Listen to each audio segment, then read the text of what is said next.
Bem-vindos ao Recovery Resenha, o seu programa sobre saúde, atividade física e bem-estar.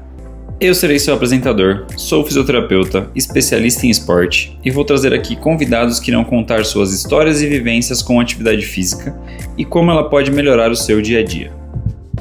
Nosso convidado de hoje é Ricardo Didioli, maratonista que acabou de correr Boston, treinador de corrida, diretor técnico da assessoria The Run e futuro papai. Meu nome é Bruno Muniz, bem-vindos ao Recovery Resenha.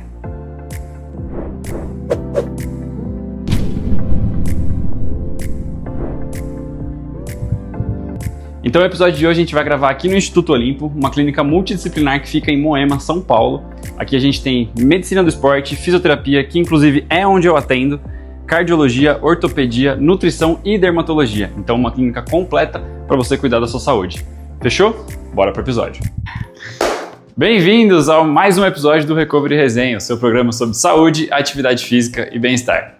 Estamos aqui hoje com Ricardo Didioli, Ricardinho, o boss, conhecido também como boss. Também, um dos apelidos. Vamos falar muito sobre corrida hoje, sobre treinamento, sobre café, sobre vida, sobre groselha. Vamos. E tudo mais que uma boa resenha pode trazer, como a gente sempre faz aqui na Físio. Sim, exatamente. Sempre trocando ideia. É a continuação da Físio, né? Continuação da Físio, a parte da resenha, a parte que também recupera. Sim. Boa. Pronto? Preparado para Boston? Preparado para tudo? Como é que tá essa preparação? Sim. Quase preparado, né? Agora, o pior, digamos, a maior carga do ciclo já foi. Tô no período de tapering, recuperando, mas treinando ainda bem. E tô me preparando mentalmente também. Daqui a pouco tem a viagem, que gera também uma certa ansiedade, mas tá tudo certo. Boa, show de bola. Você já faz recovery, com certeza com uma certa frequência, mas para quem nunca viu o programa, para quem tá vendo pela, sei lá, qual vez que você tá assistindo, a gente vai fazer uma sessão de recovery, trocar uma ideia, ele vai fazer o último longo dele antes de Boston, a gente vai falar bastante sobre essa maratona para explicar para todo mundo o que é Boston, como chegar nela. Então a gente vai fazer um recovery, caretas são bem-vindas. Eu sou desses, hein, careta, gemido e tal, vambora. A gente vai buscar isso. Então show de bola. Para você, fazer uma maratona sub 3 ou explicar para um aluno seu a importância de treinar leve, o que é mais difícil? Nossa, muito mais difícil explicar para um aluno a importância de correr leve, muito mais. Por quê? Porque, cara, as pessoas acham que todo treino, na verdade, elas têm que entregar tudo, né? E que se não terminou o treino exausto é porque não treinou. Mas na verdade não, né? Cada treino, cada método de treino tem o seu objetivo, a sua adaptação gerada, e é muito difícil explicar isso pra galera, né? Porque eles vão lá, não, mas eu tava bem, eu conseguia puxar muito mais, ok, mas não é essa a ideia dessa sessão de treino, né? E até você de fato colocar isso na cabeça da pessoa demora bastante. E uma maratona sub 3 é difícil também, não vou dizer que é fácil, mas com os alunos acho que a dificuldade é maior, porque são vários todo dia, né? Eu respondo isso quase todo dia, então... E aí cada um vai responder de um jeito, tem uns que vão entender, tem uns que não vão entender. Exatamente, tem uns que vão entender já logo de início, tem uns que vão demorar, tem uns que não aprenderam até hoje, e assim vai. Boa. E como que você chegou na corrida? Que eu sei que você não foi sua primeira faculdade, fiquei sabendo, tive spoilers aí de algumas pessoas. Seu físio conversou bastante comigo. Sim, o Gui sabe muito da minha vida, né? Cara, primeiro, eu cheguei na corrida por conta da faculdade, mas da minha segunda faculdade, né? Então, fazendo um resumo bem rápido, eu assim que saí da faculdade, do ensino médio, né, terceiro colegial, tava ali numa época meio de, tecnologia, quero trabalhar com tecnologia, minha família falava muito sobre isso, meu primo fazia, meu pai sempre trabalhou com tecnologia, falei, acho que eu vou seguir essa área, porém, sempre gostei muito de esporte, sempre pratiquei na minha vida, joguei futebol a vida inteira, e fui. Entrei em sistemas de informação, na USP, logo após o terceiro colegial. Fiquei lá por 3 anos e meio, aí no fim do 7º semestre eu resolvi desistir. Para se formar já? Eu não ia me formar porque eu tinha algumas DPs, então ia acabar demorando um pouquinho mais. Mas desisti do curso porque eu não suportava mais. Eu trabalhava na área, não gostava, eu fazia as disciplinas que eu não gostava. Eu comecei a ir para aula pensando assim, cara, o que eu preciso fazer para sair daqui, sabe? E aí eu vi que não era o que eu queria da vida, parei, tranquei o curso, não avisei minha família que eu ia prestar educação física, mas me inscrevi no vestibular da USP, da Unesp, ia me inscrever também na Unicamp, mas as vagas já tinham acabado quando eu tomei essa decisão. Aí passei na Unesp primeiro, fui para Bauru, fiz minha matrícula, falei, não, eu vou de qualquer jeito, em Bauru, mas tudo bem, eu vou. Mas aí um pouco depois saiu o resultado da USP, passei também, aí eu cancelei sistema de informação, cancelei o Unesp Bauru e fui para a EFE, aqui na cidade universitária. E lá na EFE eu entrei com a cabeça de quero continuar jogando futebol e quero trabalhar com futebol. Mas no fim do meu primeiro ano, eu fiz um teste ergospirométrico numa esteira como voluntário, né? Uma disciplina que eu estava fazendo. E aí o professor falou, preciso de um voluntário, ninguém queria fazer. Eu falei, vamos lá, eu faço. Aí assim que eu fiz, o avaliador, que era inclusive um médico lá do Hospital das Clínicas, olhou meu laudo, meu resultado e falou assim, cara, ele fez exatamente essa pergunta, eu sempre falo isso. Ele falou, cara, você já levou alguma coisa a sério na vida? Aí eu falei, várias coisas, como assim? Cheguei aqui.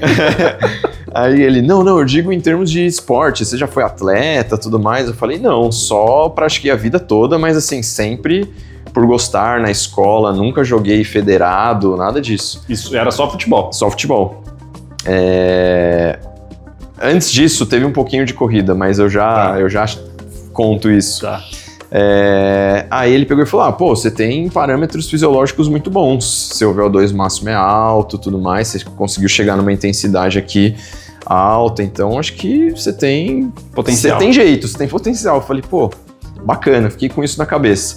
E aí voltando, né, onde comecei mais ou menos a corrida, esse exame foi em 2022, fim de 2022. Mas voltando bem, em 2006, eu estava ainda no ensino médio, o professor meu, por me ver sempre praticando esporte na escola, falou, cara, vamos fazer uma prova de revezamento e tudo mais aqui em São Paulo, não sei o que, você vai ter que correr 5 quilômetros. Falei, nossa, eu não faço ideia se eu consigo correr 5 quilômetros, né? O que é 5 quilômetros para correr? Aí eu fui na esteira no mesmo dia, coloquei lá uma intensidade e falei, vou correr aqui 5 quilômetros. Aí corri, até lembro, corri em 24 minutos. Falei, dá pra correr. Aí aceitei, falei, boa, vamos. Aí de 2006 até esse episódio, né, do teste ergospirométrico, até 2023 praticamente, eu fiz umas corridas esporadicamente, mas só porque, a camiseta dessa corrida é legal, é bonita, quero fazer, um amigo vai, mas não treinava, só jogava futebol. Aí a partir de 2003 eu comecei a treinar corrida de fato. Entendi. Eu comecei a correr, eu não tô treinando corrida mais, mas eu comecei também por causa de um teste ergospirométrico, sabia? Ah, é? Na faculdade, segundo ano, fisiologia do exercício, precisava de um voluntário, fiz exatamente a mesma coisa. E aí eu falei, o professor virou e falou, foi bom. Mas eu falei, como que dá pra melhorar? Ele falou, faz isso. Treinei 1 ano, repeti o teste no ano seguinte, melhorou absurdos. Aí eu comecei a correr. Que legal, exatamente do mesmo jeito. Segundo ano na faculdade tinha o quê? 20 anos. Eu tava um pouco mais velho, que eu já tinha feito 4 anos praticamente da outra faculdade, eu tava com 22 para 23 na época. E a partir daí, né, como eu fiquei com essa informação na cabeça, né, continuei jogando futebol, mas também me tornei voluntário no laboratório de biomecânica lá da USP, com o Júlio Serrão, na EFE. Legal. Com o Júlio Serrão, porque eles estavam fazendo uma pesquisa e eu precisava correr pelo menos 3 vezes na semana durante 6 meses. Tá. Aí eu falei, se eu for voluntário dessa pesquisa mesmo, eu tenho que ser responsável e fazer as 3 corridas na semana. E aí pensei e decidi que sim, vou fazer. A partir daí foi que eu comecei a ter disciplina para começar a treinar corrida 3 vezes na semana. E já comecei a ver resultado. Aí fiz prova em São Paulo, ia bem e tal. Aí aos poucos fui largando futebol, futsal. Entrei numa assessoria, comecei a treinar. Eu estava no 2º ano de faculdade, né? Ainda não tinha conhecimento suficiente. Entrei numa assessoria, comecei a treinar com maior regularidade. Aí peguei pódio em prova em São Paulo. Falei, acho que dá, né? Acho que dá pra levar alguma coisa a sério, como o cara falou. Aí eu virei totalmente a minha o meu intuito de trabalhar com o futebol, né? Falei, putz, acho que não é futebol, acho que eu vou começar a dar mais importância pra corrida. E aí foi, cara, e aí foi assim que eu comecei. Fiz a pesquisa inteira, fui voluntário. Depois você vai ver até desse lado aqui, ó, eu tenho umas biópsias na perna de pesquisa também na faculdade. Porque eu lembro dessa pesquisa. Eu fiz 6 meses de EFE, quando eu tranquei um pouco a físio. Eu fiz e eu lembro dessa pesquisa tá rolando ainda. Eu acho que, lembrando aqui agora, acho que eu até falei besteira em relação aos anos. Isso aqui foi, o teste ergospirométrico foi em 2013, não 2023, eu falei. 2023 foi 2013, essa pesquisa foi por aí, 2013, 14, acho que 13. Tá.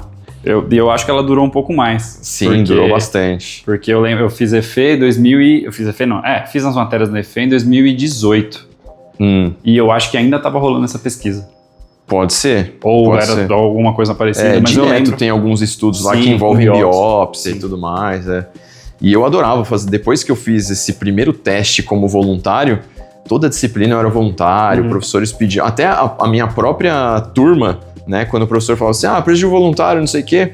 A galera me conhecia na faculdade como Cadu, né? Todo mundo já, o Cadu faz. Aí eu ia. Justo. Então, várias pesquisas lá na EFE também fui voluntário para tentar ajudar. Enfim, foi legal esse tempo de faculdade. Legal demais. E foi nessa assessoria que você entrou como aluno que você começou a dar treino? Ou como é que foi o começo da profissão como treinador? Tá, eu comecei a treinar com o Adriano Bastos, comecinho de 2013, falar o ano certo agora.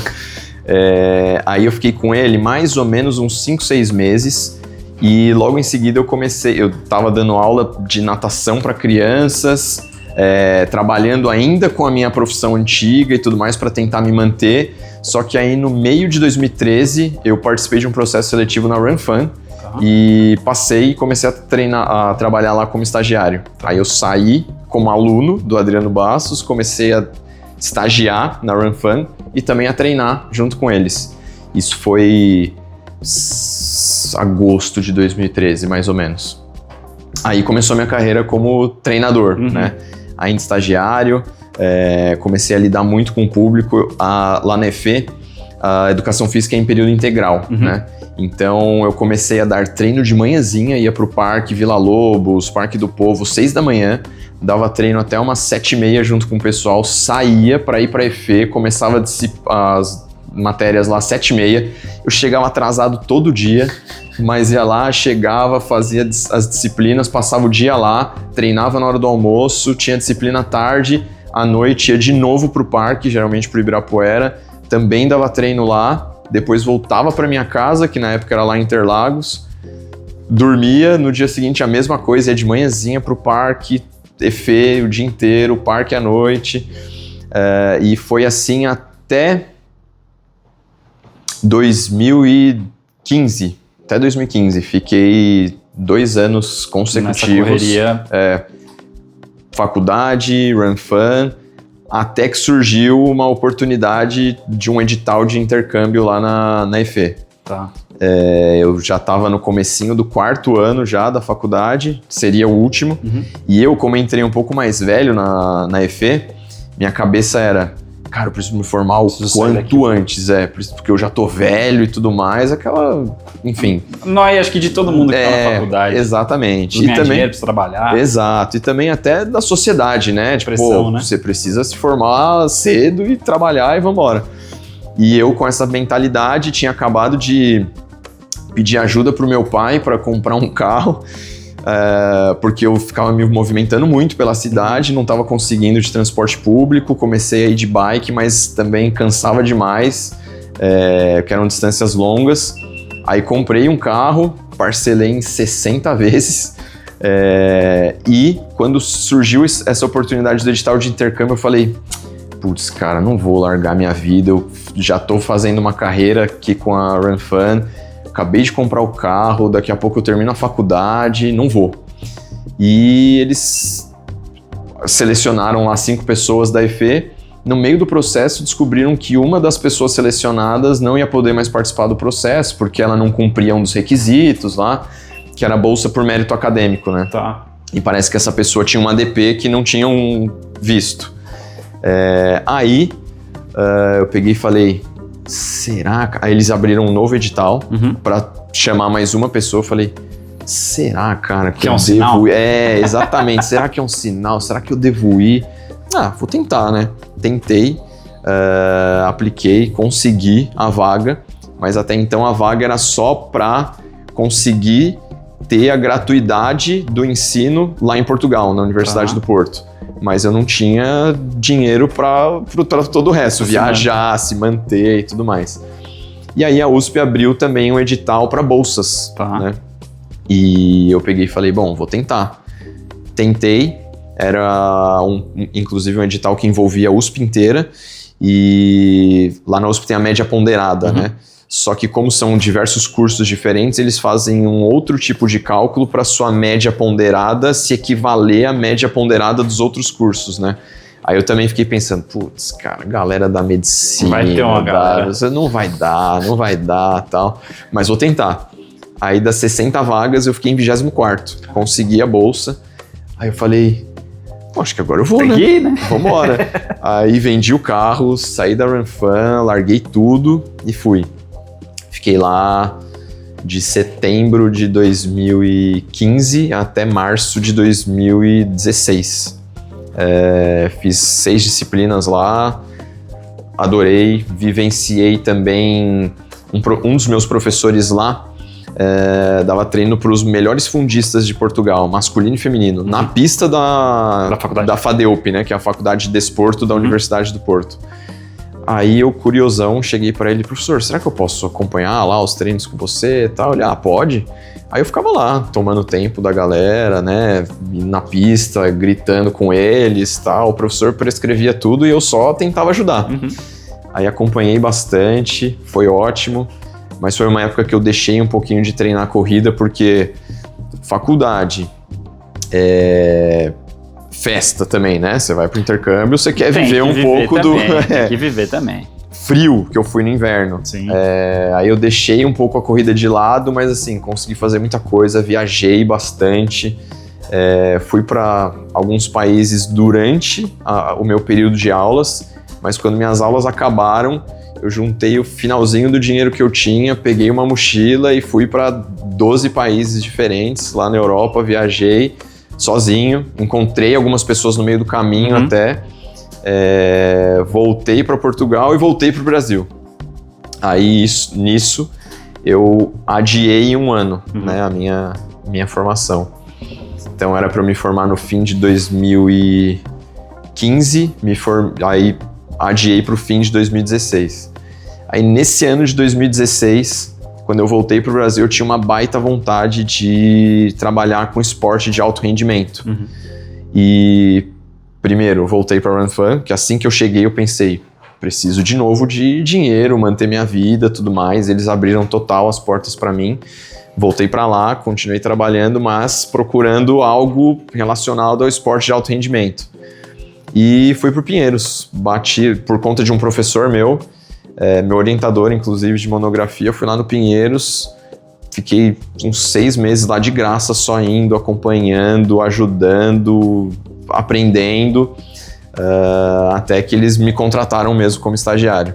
Aí eu resolvi sair da Ranfan e ficar só no Pinheiros. Fiquei lá Depois disso, me contrataram, tudo mais, eu me formei, então fiquei por lá uns 2 anos, mais ou menos. Mas saí de lá porque esporte de alto rendimento é pequeno. Além de pequeno, tem muita gente lá há muito tempo. Eu me via completamente insignificante, assim, para conseguir melhorar alguma coisa, fazer algo diferente. Acho que ajudei da forma que eu podia, aprendi muito, mas falei, putz, eu acho que esse não é o caminho que eu quero. E resolvi já começar a empreender como autônomo, né? Então comecei a angariar alguns alunos para dar treino de força, fui personal por muitos anos, comecei a construir uma carteira de clientes, digamos, de pessoas que começaram a me reconhecer por conta da corrida, porque eu desempenhava bem, porque eu estava dando treino para algumas pessoas já. E nisso fui até 2020, quando... Pandemia, quando eu me juntei com um amigo da faculdade e a gente resolveu fazer a nossa assessoria, que na época se chamava Be Better. Ela até existe ainda, tá só com ele, mas a gente começou em janeiro de 2020 e aí em março tudo parou. Tudo parou. A gente ainda continuou dando treino de força, treino à distância e tudo mais, mas depois de um tempo, por diferenças de ideológicas e tudo mais, de formas de trabalhar, a gente acabou se separando.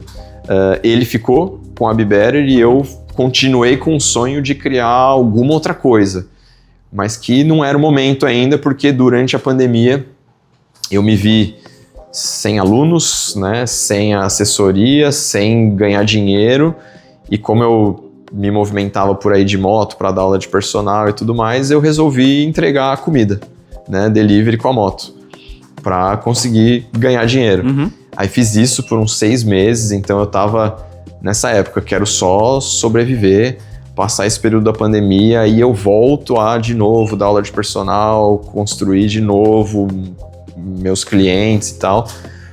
Aí tudo passou, comecei de novo a dar treino, aí passado um tempo eu tava com uns 40 alunos de corrida, e aí foi quando eu cruzei de novo, né, o meu caminho com o Lucas Fittipaldi, meu sócio hoje, porque nós já tínhamos trabalhado um pouco junto na Adidas,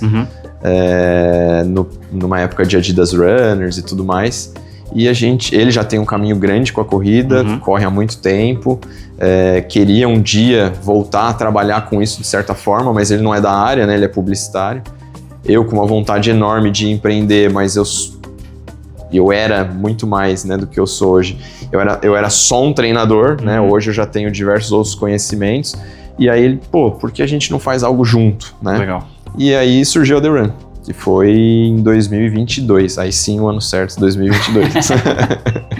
Pô, que trajetória. Que trajetória pra chegar na The Run. Dei uma resumida, falei demais. Não, a resenha tá aí pra isso. E como que tá a The Run?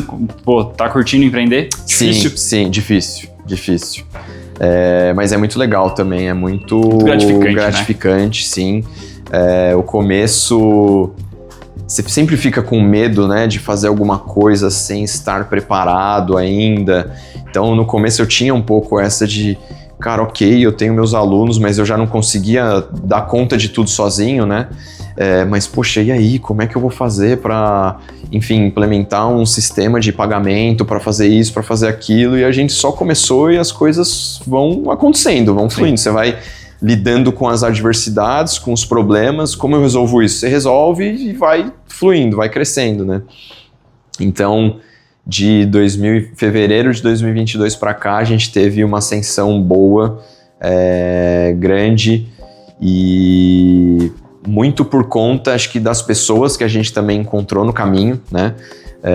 Nós começamos ali sozinhos e pouco a pouco fomos encontrando pessoas que curtiram o sonho, estavam com vontade também e começaram a fazer parte disso com a gente, né? A gente teve nosso primeiro treinador, o Felipe,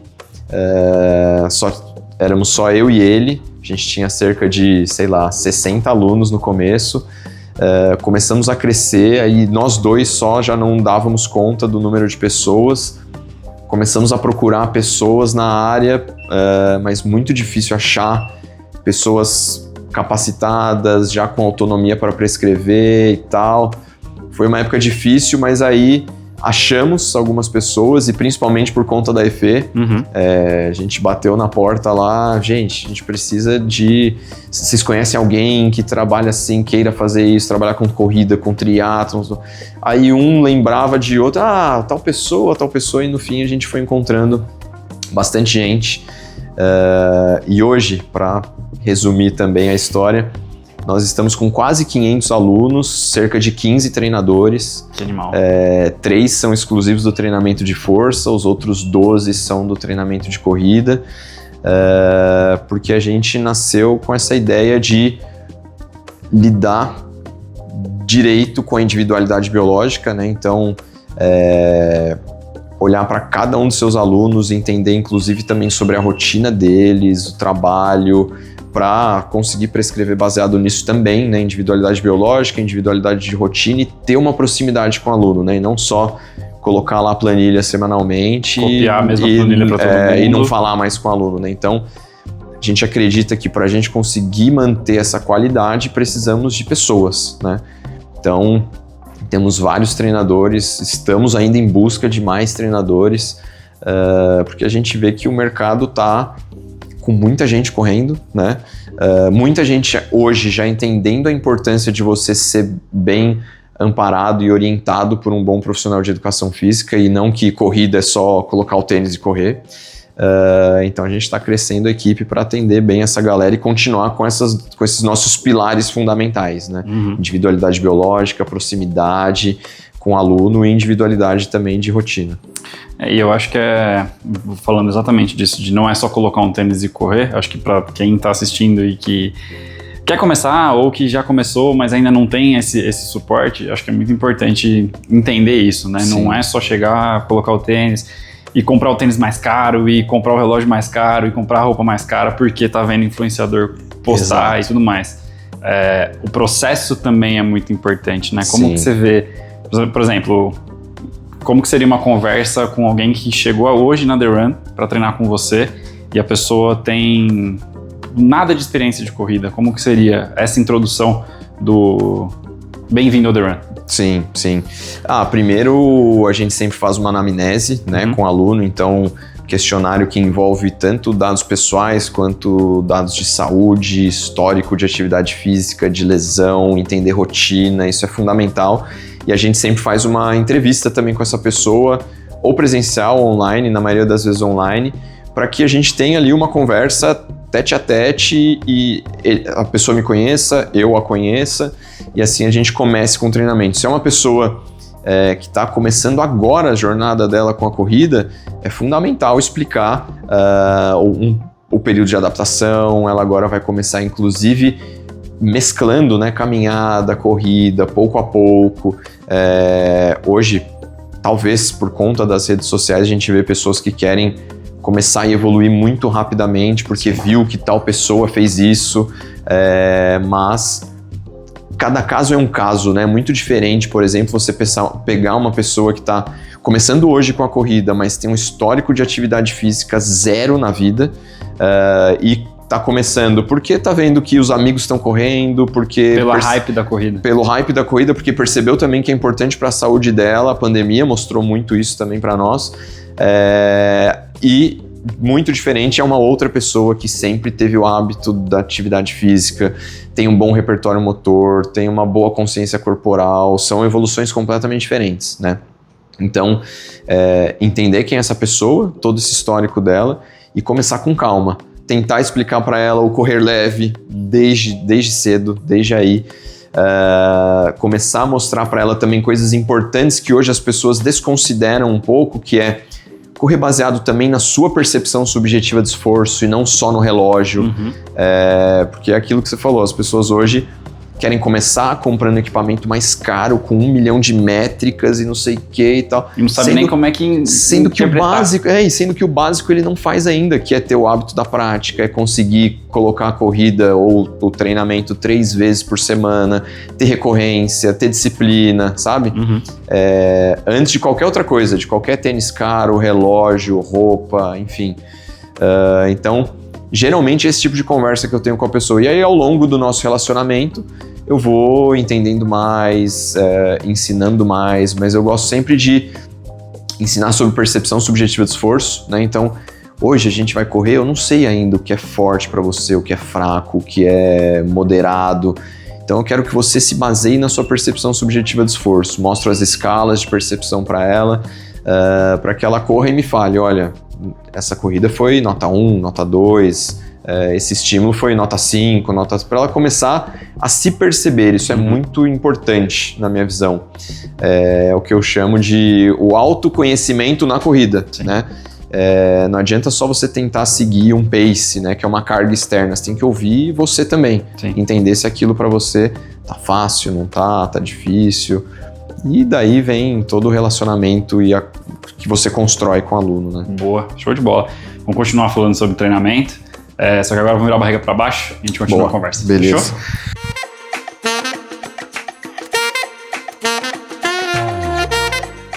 Voltando, falando sobre treinamento e tudo mais, falando bastante dos seus alunos, explica pra galera o que é Boston. Então, você vai fazer a maratona de Boston daqui 9 dias, dia 21 de abril. Inclusive, quando sair esse episódio, você já vai ter corrido, então a gente vai ter spoilers. Olha só.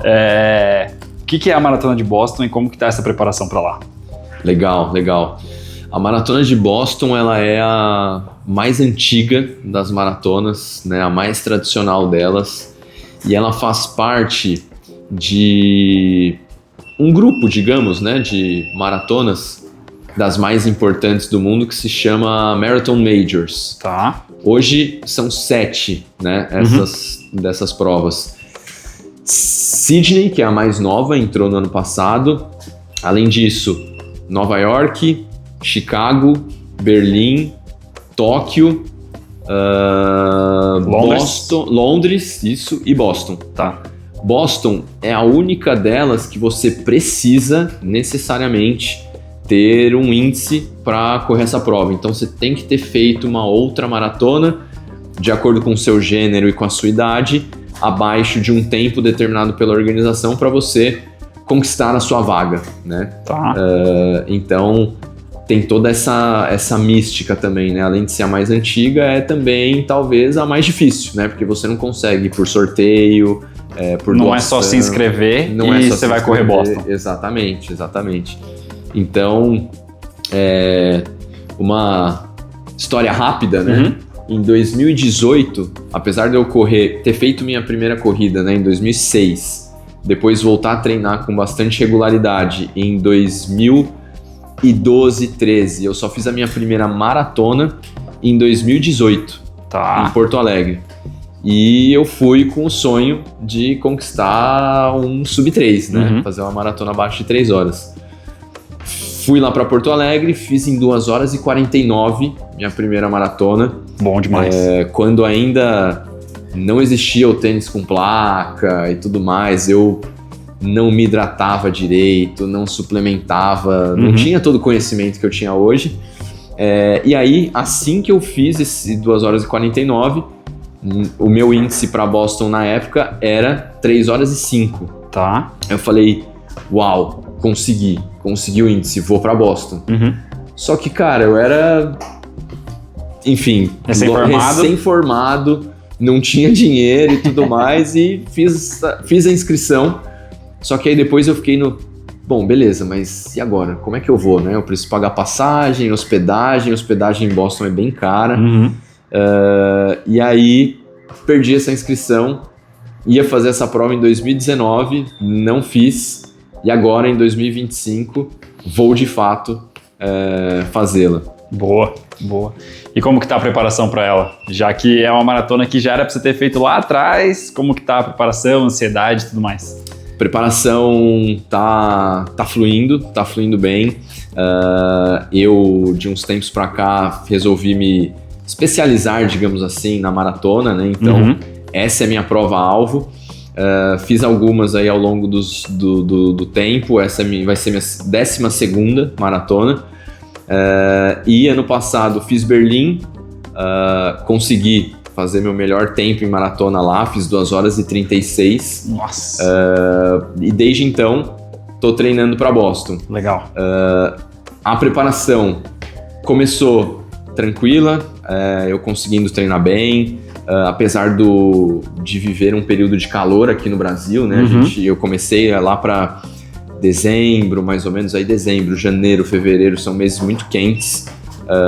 E como treinador, a gente geralmente treina depois que os alunos treinam, né? Então a gente acaba pegando bastante calor e tudo mais.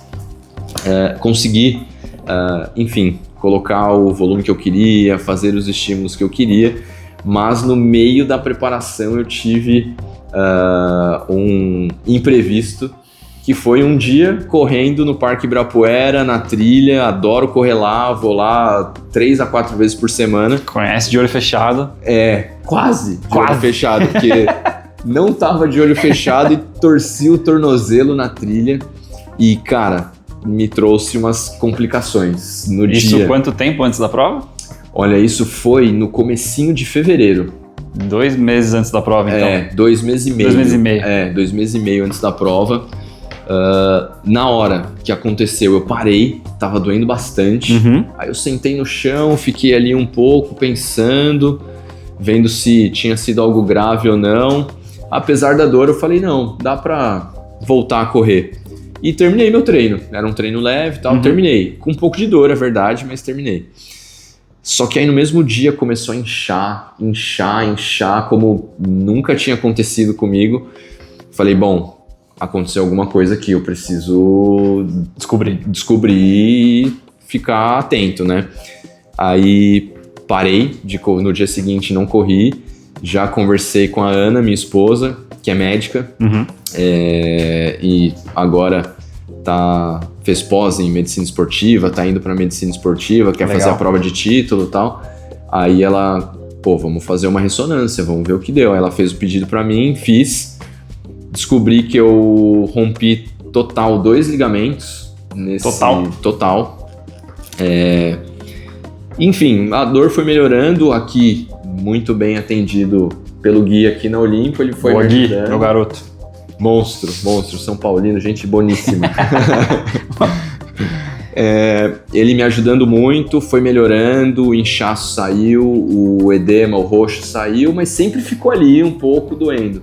E agora, faltando 1 mês para a prova, mais ou menos, 25 dias, aconteceu alguma coisa, não sei explicar o que, mas eu tive alguma complicação que voltou a inchar. Tá. E aí, fiz de novo uma outra ressonância, descobri que a região tá um pouquinho judiada, mas agora eu vou continuar tratando aqui, já melhorou muito, o inchaço sumiu, a dor praticamente sumiu também, mas depois de Boston eu vou parar para tratar de fato, né? Boa. E aí voltando, que é muito comum aparecer lesões perto da prova ou no começo do ciclo, né? Acho que são os períodos que a gente mais vê lesões, pelo menos aqui na Físio a gente consegue monitorar isso bastante. Alguém com um ciclo de maratona bem no comecinho, que começou a aumentar o volume, às vezes lesiona, ou no final do ciclo, quando o corpo já está um pouco mais cansado, pode lesionar também. Sim. No seu caso é um caso muito específico, né? Não é uma lesão de sobrecarga nem nada. Lesão de sobrecarga é aquela lesão repetitiva, então a pessoa faz o mesmo gesto e sobrecarrega e gera uma queixa. Quando isso acontece com um aluno seu, o que você dá de orientação para ele, além do contato com o médico, com o físio e tudo mais? Porque deixa de ser nunca é, né? Mas deixa de ser, especificamente nesse momento, um cuidado muito direto, é muito multidisciplinar, né? Então precisa de outros profissionais para isso. Sim. Como que é a sua conversa com o seu aluno? Cara, eu geralmente... Primeira coisa que eu falo para ele é: vamos reduzir a sobrecarga, né?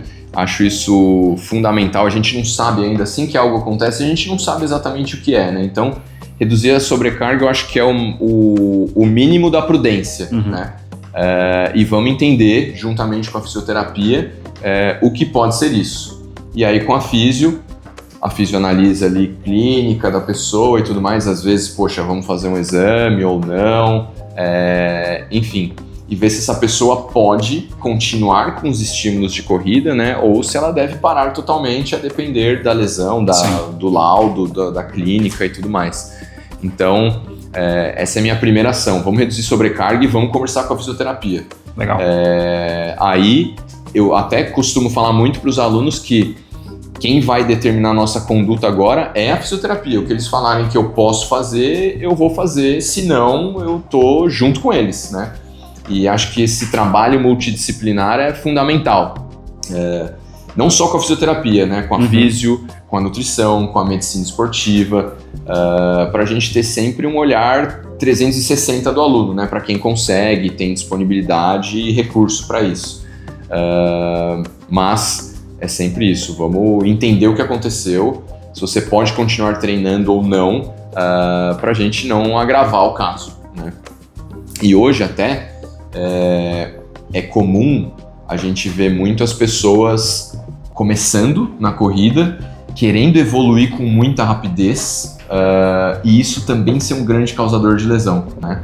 Porque, poxa, eu não corro nada, aí de repente eu começo a correr, começo a gostar, quero fazer uma prova de 5K. Logo depois, meu volume semanal era de 20 km na semana, passa a ser 40, daqui a pouco 60, quero fazer uma meia, quero fazer uma maratona.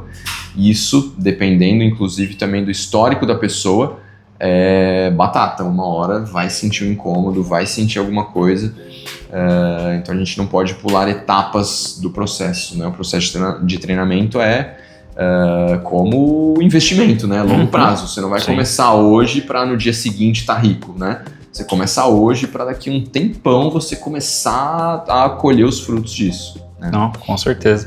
E disso que você falou desse contato com a fisioterapia, acho que até para todo mundo que está assistindo, a gente nunca quer tirar o aluno, o corredor, o atleta do treino. A gente só vai fazer isso, cara, em último caso, no caso de uma lesão um pouco mais grave, no caso de algo que realmente precise zerar a sobrecarga. São casos muito específicos, né? Mas geralmente dá para fazer alguma coisa. Não vou falar sempre porque tem algumas lesões que não. Fratura é um exemplo. Mas geralmente dá para continuar o treinamento de alguma outra forma e voltando gradativamente conforme a lesão evolui. Isso desse aumento rápido de volume, você consegue ver esse hype da corrida que a gente está vendo, que a gente está vivendo. Você consegue ver isso como um fator ruim para as pessoas quererem evoluir muito rápido? Tem o lado bom e o lado ruim, né? Sim. O lado bom é que as pessoas estão cada vez mais entendendo a importância de se movimentar, de praticar atividade física com regularidade, e isso é ótimo. E para o nosso mercado também, porque tem mais pessoas, tem mais público nos parques, nas ruas, e que queiram um serviço de uma assessoria esportiva. Uhum. O lado ruim é que as pessoas acham às vezes que é muito fácil, né? Como a gente falou anteriormente, é só pôr o tênis e correr, nem preciso de orientação. E vendo cada vez mais nas redes sociais as pessoas correndo um monte de prova por aí, fora do Brasil e tudo mais, as pessoas sentem o desejo, a vontade de fazer isso, querem evoluir a qualquer custo, digamos assim, e acaba criando esse lado negativo, né, de pessoas se machucando, e isso inclusive as desmotivando, tirando do esporte porque teve uma lesão às vezes grave, algo do gênero, né? Então esse é o lado ruim, mas nós, né, profissionais da saúde, estamos aqui justamente para tentar educar essa galera. Sim. O que não é fácil, de novo, principalmente por conta de redes sociais, na minha opinião, porque você vê muita gente fazendo loucura por aí, muita gente dando más informações por aí, e as pessoas leigas querem tentar fazer igual, e cada um é cada um, né? Cada Exato. indivíduo é um indivíduo. Então, tem sim o lado ruim, mas eu confesso que eu gosto de ver o Parque Ibirapuera cheio, a USP cheia, a galera, as academias hoje muito cheias também, o pessoal entendendo a importância do treinamento, do cuidar da saúde, isso é ótimo. E aí, falando exatamente disso do treinamento, você treina força? Pra dedé, eu treinei hoje, inclusive. Treinou hoje, inclusive. Então, corredor, treina força. Treine força, na verdade, é muito importante. Vai te ajudar muito a prevenir lesões, vai te ajudar muito na evolução, na performance na corrida. Sim. Ontem nós tivemos uma reunião científica lá na The Run, né? A gente tem semanalmente ou quinzenalmente, e foi justamente sobre o treinamento de força, né? Ele é importante para principalmente dois aspectos além de outras coisas, né? O primeiro, minimizar o risco de lesão. Sim. Né? Um corredor mais forte, melhor preparado, consegue absorver melhor a sobrecarga que a corrida traz, que existe e não é pouca, né? Apesar das pessoas acharem que é tranquilo. E o segundo aspecto fundamental, que é o que boa parte das pessoas procura também, além de não se machucar, é melhorar o desempenho, né? Um corredor mais forte é também um corredor mais econômico, né? Que consegue aproveitar melhor a força de ação e reação do solo, ter um ciclo alongamento e encurtamento melhor stiffness muscular e, consequentemente, vai desempenhar melhor, né? Então, é fundamental. Treine força, sim, e treine direito também, porque não é só fazer qualquer coisa, tem que ter uma boa orientação. Eu lembro que quando eu comecei a correr, eu tava no segundo ano da faculdade. Então, assim, tinha um pouquinho de informação aqui sobre fisiologia, tudo mais, mas para treinamento, na época, não via muita coisa, nem tem isso na Fisio, na verdade, a parte de treinamento exclusivamente para isso. E aí eu lembro que na academia, quando eu comecei a fazer, tinha uns professores lá que eu e meu pai, a gente até começou a fazer algumas aulas de corrida que surgiram na academia. E era um fortalecimento tipo, faz 15 repetições com carga leve. Sim. Esse é o treinamento para corredor? Definitivamente não é. Isso, e é engraçado, cara, porque quando eu comecei a correr, foi exatamente isso também. Eu já treinava força, né? Eu comecei a treinar força com 14 anos. Legal. Pra querer ficar fortinho, lógico. Né? Moleque, adolescente e tal. Só que assim, treinava pensando em hipertrofia, né? Eu queria ganhar massa muscular. Aí quando eu comecei a correr, me orientaram exatamente dessa forma na academia. Não, você é corredor, né? Então você precisa fazer um monte de repetição com carga baixa e tudo mais, principalmente panturrilha. Famosa resistência muscular, né? Exatamente, falavam muito isso. E óbvio, eu sem conhecimento na época acreditei e fiz, né? Porém, ao longo do tempo, fui para a faculdade, comecei a estudar e a ciência mostra exatamente o contrário, né? Hoje, o corredor ele precisa ser forte e potente, né? Claro que não forte como um fisiculturista gigantão, musculoso, tal, nada disso. Porque ele também vai ser pesado para correr. O ganho de peso é prejudicial, né, para o corredor. Porém, ele precisa ser forte e aplicar força rápido, né? Porque na passada, né, na corrida, você precisa tocar no chão e sair dele o mais rápido possível, né?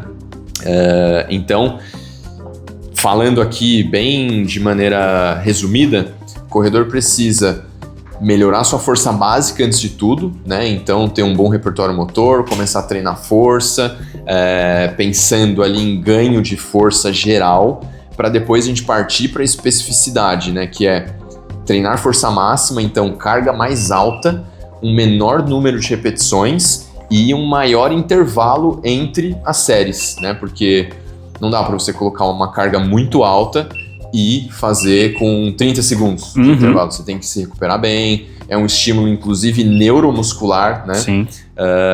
Então você precisa de uma boa recuperação, porém, carga alta e baixo número de repetições. Não é um treino volumoso. E principalmente exercícios complexos, né? Que gerem transferência para o gesto da corrida, né? Então, especificidade, né? Exatamente. Então, assim, cadeira extensora, por exemplo, eu dou muito esse exemplo para os alunos. É um bom exercício? Mas para quem, né? Para qual situação? Então, no caso de um corredor, que quando faz ali, tá correndo, tá fazendo a passada, os músculos estão em sinergia, né? Você faz a passada utilizando tríceps sural, né? Panturrilha, sóleo, músculos do pé, isquiotibiais, quadríceps. Você não está trabalhando nada de forma isolada. E a cadeira extensora é um movimento de extensão de joelho, isolando o quadríceps, né? Que não é específico para a corrida. Mas no caso de uma reabilitação, por exemplo, por uma lesão de LCA, cadeira extensora é fundamental. Com certeza. Né? Então tem que entender qual é a demanda, né? O que essa pessoa precisa.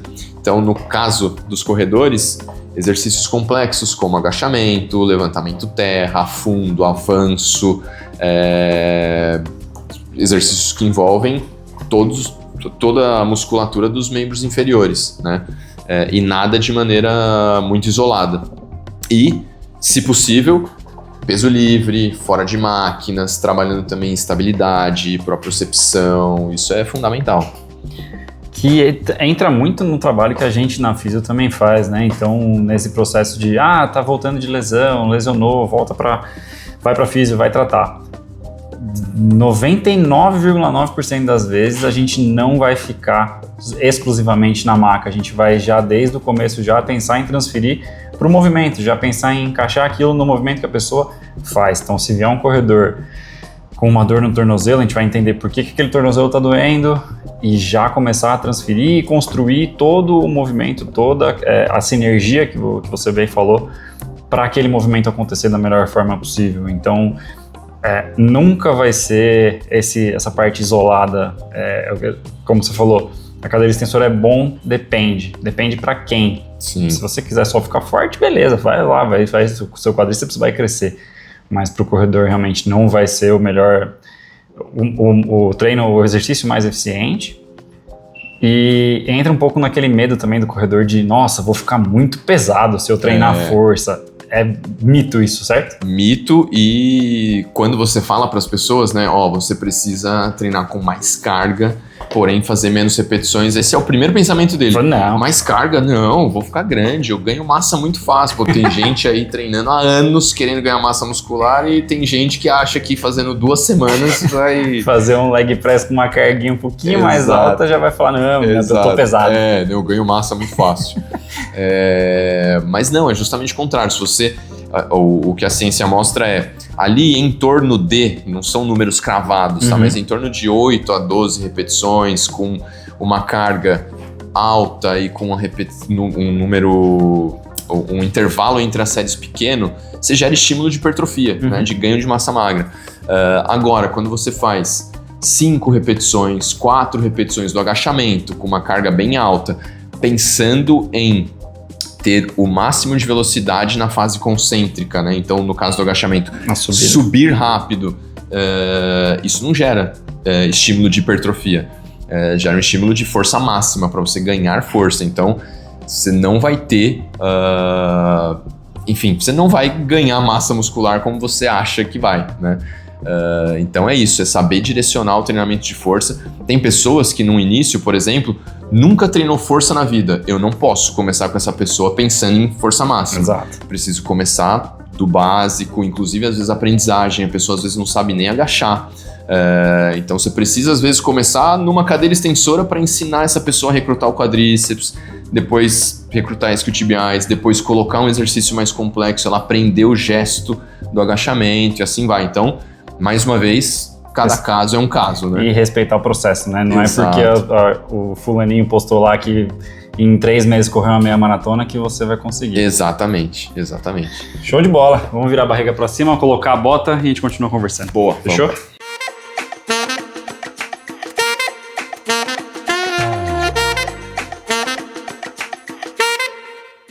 Bom, vamos começar a fazer a bota aqui. Vamos. Para quem nunca viu a bota, para quem está assistindo pela primeira vez, a bota de compressão ela ajuda na recuperação muscular, ela vai começar a encher do pé até a coxa, fazendo uma drenagem de todos os metabólitos que o músculo solta, gerando aquela dor muscular tardia. E a compressão também ajuda a relaxar a musculatura. Fechou? Mal Beleza? posso esperar. Quer um café? A gente continua conversando? Uma água, por favor. Uma água? Fechou, Isso. vou pegar lá e a gente continua conversando.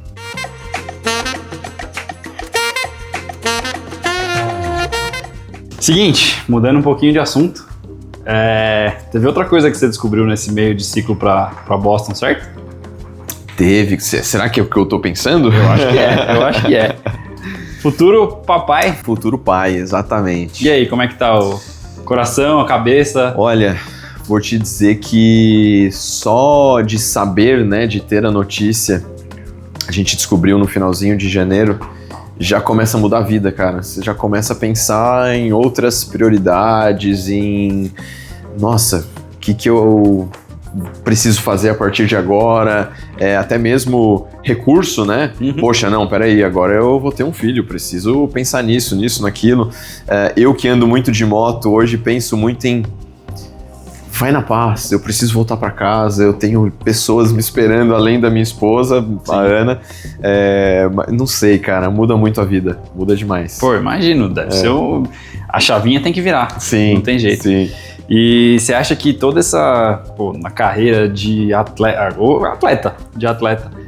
preparação para maratona e tudo mais, como que você acha que isso pode te ajudar na criação do seu filho? E aí é muito hipotético, né? Porque não nasceu ainda, então... Sim. acho que os valores que o esporte traz são muito legais, né? Seja por uma modalidade individual, seja por uma modalidade coletiva, a disciplina, a dedicação, isso sempre agrega muito, né? Mostrar para minha filha, né? Nós sabemos agora que é uma menina. Pô, que legal. Como é que vai chamar? Marina. Pô, legal. Mostrar para minha filha que, claro, né? Ela bebezinho não vai entender essas coisas, mas ao longo dos anos, que é sempre através de disciplina, de trabalho, que você vai conseguir conquistar as suas coisas, né? O esporte mostra muito isso. E aí, modalidades coletivas, por exemplo, ensinam muito você a trabalhar em grupo, a conviver melhor com seus parceiros de time, de trabalho, de escola, seja do que for. Então, acho que o esporte traz diversos valores fundamentais para um indivíduo e transforma muito a vida, na minha opinião. Além de, claro, também trazer o hábito de algo saudável, você cuidar da sua saúde, se manter mais disposto no dia a dia porque pratica uma atividade. Eu sou suspeito para falar porque eu gosto muito, né? A Ana também sempre praticou handebol, hoje corredora também, maratonista. Tá um pouquinho agora, tá correndo menos, mas ainda tá correndo, tá treinando força. Importante isso também. Dá para continuar treinando durante a gravidez? Dá e deve, inclusive. Claro, sabendo o que você precisa fazer, né? Porque você não pode ter atividades muito intensas, nem atividades muito longas. Dependendo da modalidade que você pratica, traz algum certo risco, né? A corrida é algo um pouquinho mais controlado, mas, por exemplo, se você joga handball, como era o caso da Ana, você corre o risco de tomar uma bolada, alguma coisa do gênero, isso é mais perigoso. Então, pensar, mas deve sim treinar força, deve fazer alguma atividade aeróbica, cuidar de você, porque isso vai também fazer com que sua gravidez seja mais tranquila, né? Então, hoje tem o seguinte pensamento, que todo mundo fala, né? Pai maratonista, mãe maratonista, vai nascer uma corredora aí, não sei o que. Eu quero tentar não influenciar de maneira tão direta assim no que ela quer fazer da vida, né? Mas eu quero muito que ela possa experienciar, né, e que ela tenha oportunidade de fazer o que ela quiser fazer, né? Então, se quiser jogar futebol, que ela consiga e tenha oportunidade para isso, handebol, basquete, vôlei, corrida. É que corrida ninguém se atrai pela corrida cedo, né? Cedo não. Então, assim, quero que ela faça tudo que ela tenha vontade, para que a partir daí ela descubra o que ela gosta e o que ela quer. Se ela quiser também, né? Pode ser que ela não goste de nada. Mas só o ambiente, talvez, da prática da atividade física dos pais já vai fazer, acho que, bastante diferença na vida dela. Com certeza. O ambiente influencia muito, né? Então não tem como. Ela viver com vocês dois, corredores, já praticaram tudo quanto é esporte. Não tem como ela não querer fazer alguma coisa, não gostar de alguma coisa. Sim. O ambiente molda independente do... E vou te falar que a gente já tá pensando também num bom carrinho pra gente correr junto com ela, né? Isso é verdade. A próxima entrevista com a Ana, ela falou exatamente isso. Ela treinou pra várias maratonas com a filhinha dela, 3, 4 anos, no carrinho. Longos de 20, 30 quilômetros.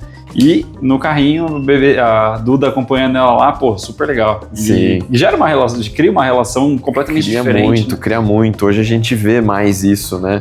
Às vezes eu vejo isso no parque, em provas, é muito legal. E a criança adora. Sim. A criança adora. Eu tô indo mó rápido no carrinho, no shopping ela vai estar de boa, tranquilinho.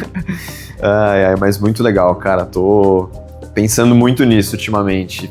Poxa, minha filha, enfim, quero fazer o melhor que eu puder para incentivá-la também no esporte e na atividade física. É isso. Sensacional. Deixa um recadinho para ela, então. Quando ela crescer, ela vai assistir essa vez. Para ela? Aqui. Nossa, cara. Marina ou Nina, não sei como a gente vai te chamar ainda.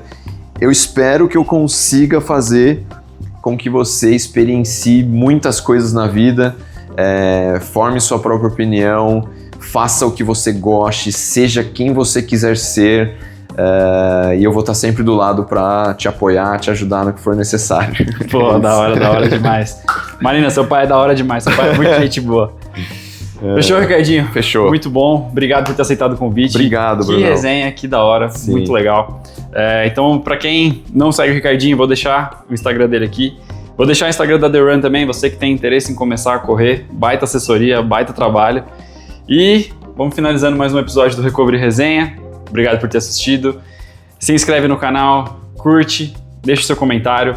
Eu não esqueci, eu vou te dar um presente ainda antes de terminar isso daqui. Vou interromper no meio, vou dar um presente. Depois eu termino de falar todas as burocracias. Boné do Recovery Fera, Resenha. muito obrigado, adorei. Espero que curta. Já vou colocar meu boné aqui e dizer que agora, cara, agora eu tô recuperado pra Boston. Agora vamos pra Boston, vamos pra cima.